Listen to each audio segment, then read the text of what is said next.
जो शांति, जो सुख आप शांति की क्षणों में प्राप्त करते हैं, वो आपके लिए आनंददायी और चिर स्मरणीय हो जाती है, शोर शराबे की नहीं। आप कभी याद करो तो आपको लगेगा, अरे वो शिविर में बहुत आनंद आया, अरे मैं शांति से ऐसे बैठा था, बड़ा रस आया। शोर शराबे की बातें चाहे हजारों और लाखों हो, आपको याद नहीं रहेगी। जितनी शांतिपूर्ण अवस्था में आपका चित्त उसको जितना स्मरण करता है और याद रखता है, उतना शोर शराबे की बातों को नहीं। नेपोलियन ऐसा सैनिक था,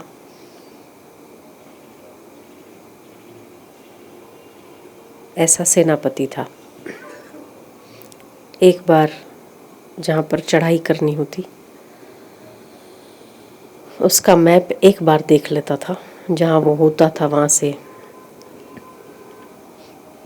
500 किलोमीटर 600 किलोमीटर यात्रा करनी होती। एक बार मैप देखता, मैप फाड़ देता।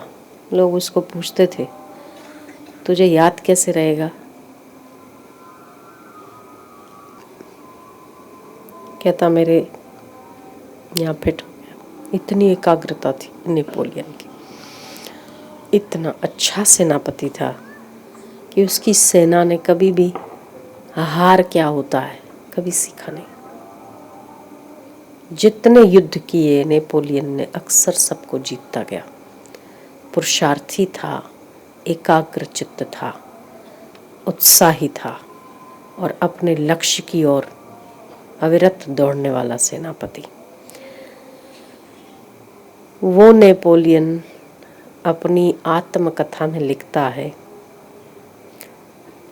कि मैंने बहुत युद्ध जीते, मुझे बहुत श्रेय भी मिला।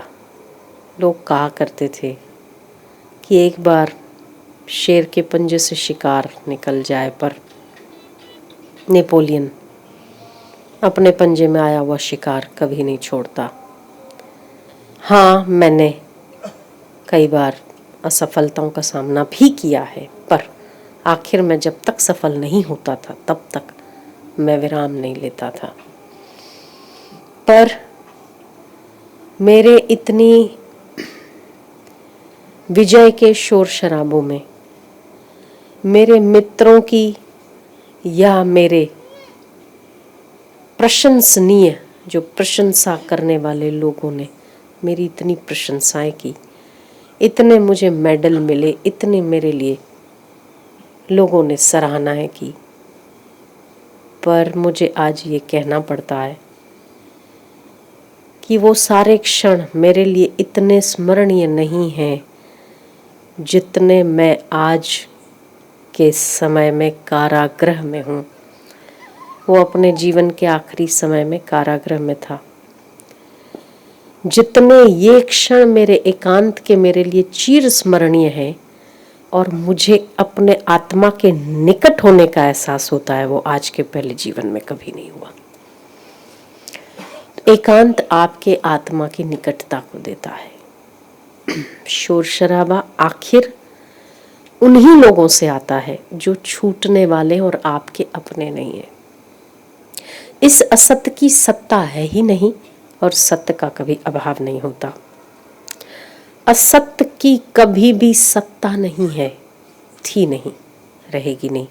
सत्य का कभी अभाव नहीं होता। सत्य आपसे दूर नहीं है, केवल कुछ देर आपको उसके पास होने का एहसास होना चाहिए। जितनी क्षण आपकी अपने आत्मा के निकट जाती है, उतनी ही क्षण आपके जीवन का साफल्य है।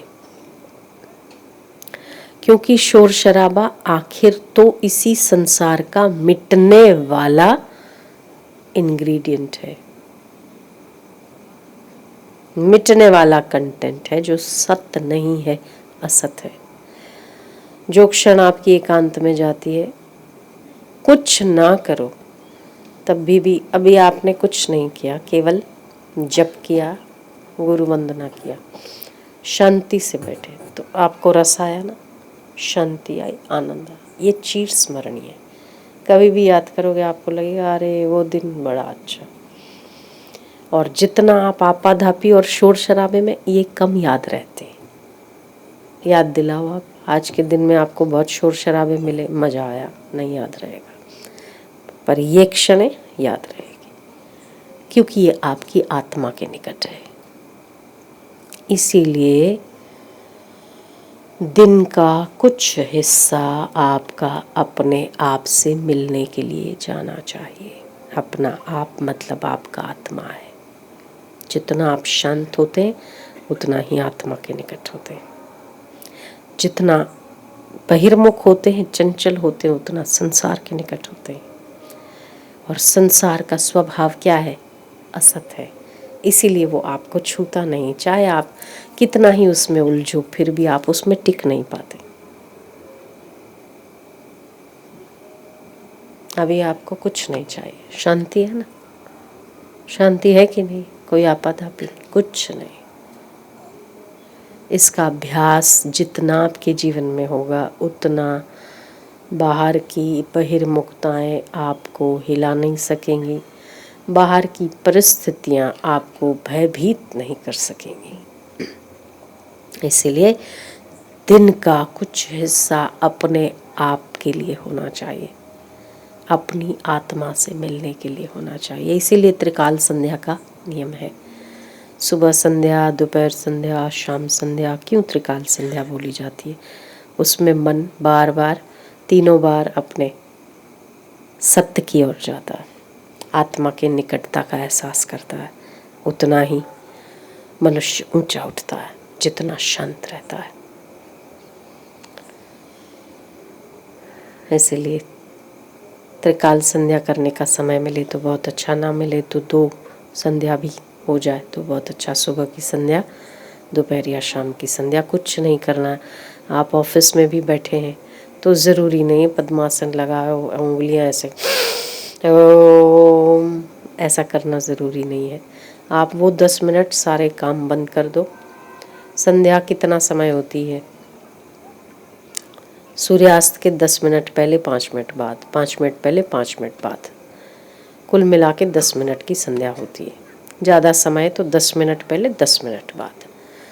सुबह की तो अच्छे से होनी चाहिए, दोपहर और शाम की इसको संध्या कहते हैं। सूर्यास्त और सूर्योदय, संध्या और सूर्यास्त हो रहा है और रात शुरू हो रही है, दोनों का मिलन संध्या है। तो कहीं भी बैठे हो आप, कुछ मत करो, सब छोड़ दो, श्वासोश्वास को धीमा कर दो। या तो उसको देखो या तो जप करो, एकदम शांत हो जाओ।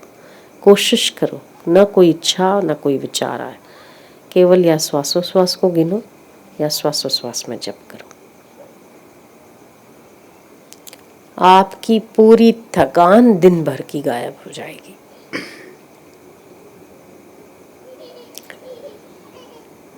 थकान मिटाने के लिए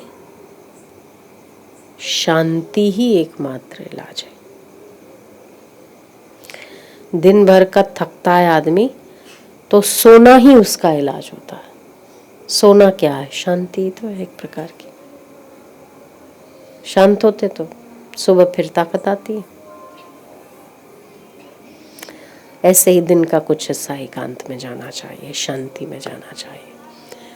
त्रिकाल संध्या जो कर सकते हैं उन्हें तो ज़रूर त्रिकाल संध्या करनी चाहिए। जो नहीं कर सकते 2 संध्या तो कम से कम होनी चाहिए। तो संध्या के समय संध्या होना चाहिए। क्लाइंट ज़रूरी है पर उसके समय पे ज़रूरी है, हमारे समय पे नहीं। हमारे समय पे हमें परमात्मा को देने वाला समय परमात्मा को ही देना चाहिए, किसी और को नहीं।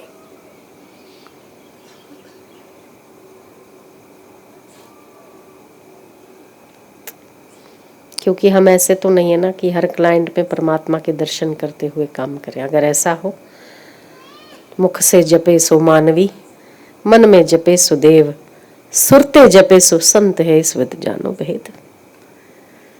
तो आप ऐसे संत तो हो नहीं गए। संत हो जाते तो चाहिए नहीं हर आदमी आपके लिए, तो आप संध्या ही संध्या है।